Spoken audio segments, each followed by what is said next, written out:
Bismillah. Bonjour à tous, j'espère que vous allez bien. Dans cette vidéo, nous allons voir l'imparfait du verbe être et avoir. D'abord, je vous demande d'aller à la page 127 de vos livres et de préparer une feuille sur laquelle vous tracez ce tableau. Voilà, le verbe être, avoir et les pronoms sujets dans l'ordre de la conjugaison. Voilà, c'est bon? Alors, comme d'habitude, commençons par un petit rappel. Je sais bien que vous savez la conjugaison du verbe être et avoir au présent et au futur. Au présent, on a dit qu'ils ont une conjugaison particulière. Ce sont des verbes irréguliers. Alors, vous pouvez réciter le verbe être au présent et le verbe avoir au présent. Et aussi, nous avons appris que au futur, c'est facile. Le verbe être et avoir se conjuguent comme tous les autres verbes au futur. D'accord? Ça veut dire que au futur, les terminaisons sont les mêmes pour tous les verbes. Et être et avoir, ils ont les mêmes terminaisons. Et je sais bien que vous savez très bien les terminaisons de conjugaison. Alors, notre question, est-ce que c'est vrai aussi pour l'imparfait?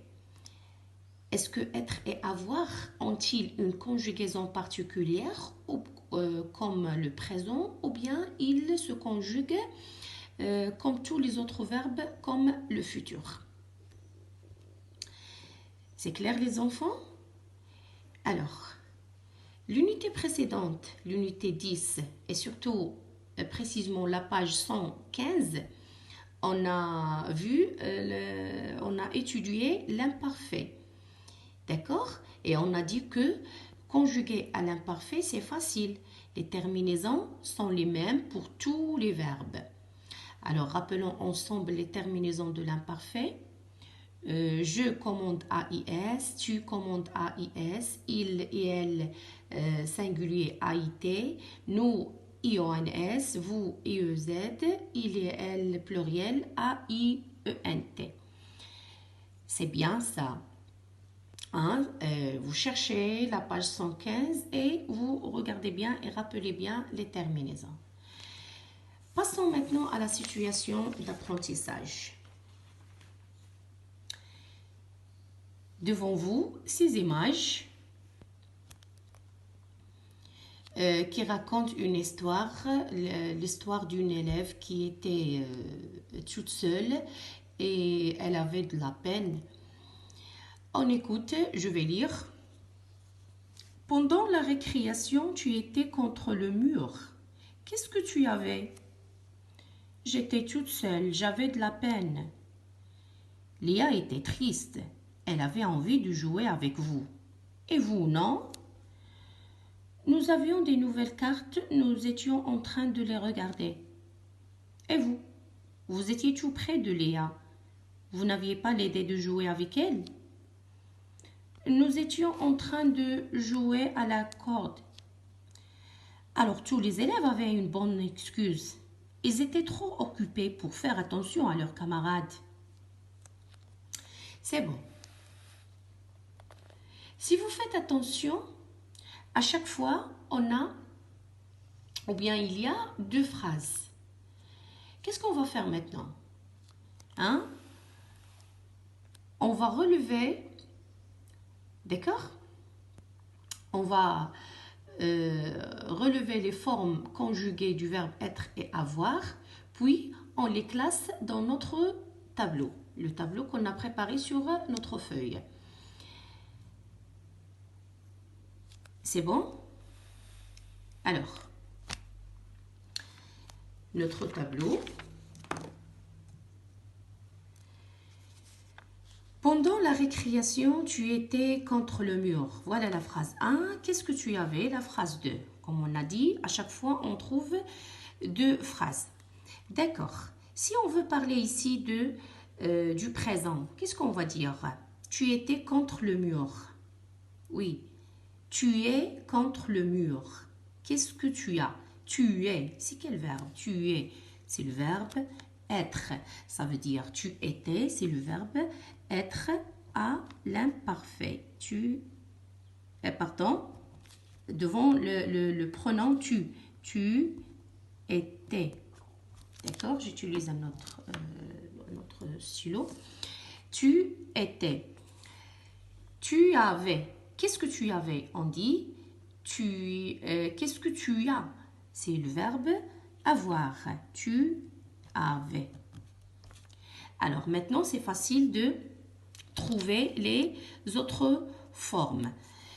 J'étais toute seule. J'étais. Alors on écrit ici devant le pronom je. Alors ici, on efface le E. On le remplace par l'apostrophe parce qu'on a deux voyelles. J'avais.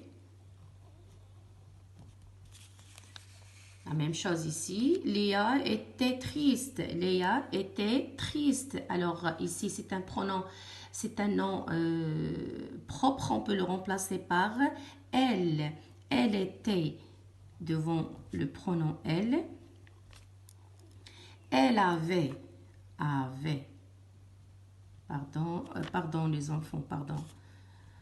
Elle avait. D'accord? A-I-T. Nous avions des nouvelles cartes. Nous avions, devant le pronom nous, avoir, nous avions.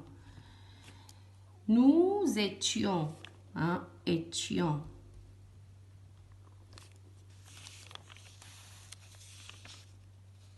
Et vous, vous étiez tout près de Léa. Vous, devant le pronom vous, étiez. Vous n'aviez pas l'idée de jouer avec elle? Vous n'aviez. Oui. Alors, tous les élèves avaient une bonne excuse. Avaient. Les élèves avaient. Alors, les élèves, groupe nominal, qu'on peut le remplacer par le pronom il, pluriel. Ils avaient. Ils étaient.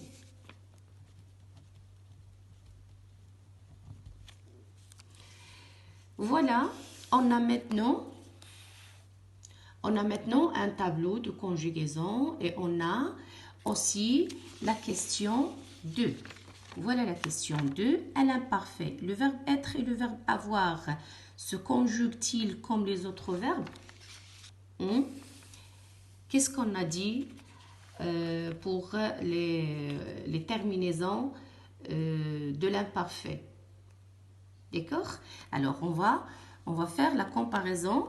On va comparer les terminaisons. Alors, ici, on entoure AIS, AIS, AIT, IONS, IEZ, AI, ENT. La même chose pour le verbe avoir. Voilà, AIT, IONS, IEZ, AIENT. D'accord? Et ce qu'on a dit tout à l'heure, les terminaisons de l'imparfait, avec le modèle qu'on a fait avec le verbe marcher. Est-ce que ce sont les mêmes terminaisons ou non? Est-ce que ce sont les mêmes terminaisons ou non? Alors réfléchissez bien, vérifiez bien, vous avez tous les documents devant vous. Oui, exactement, ce sont les mêmes terminaisons. Alors, la réponse de cette question, c'est que l'imparfait à l'imparfait, le verbe être et le verbe avoir se conjuguent comme les autres verbes. Ils ont les mêmes terminaisons que les autres verbes. D'accord les enfants? Alors, il faut mémoriser cette conjugaison orale et par écrit. Attention, n'oubliez pas. Et n'oubliez pas de faire les activités page 100, Pardon, page 71. Au revoir.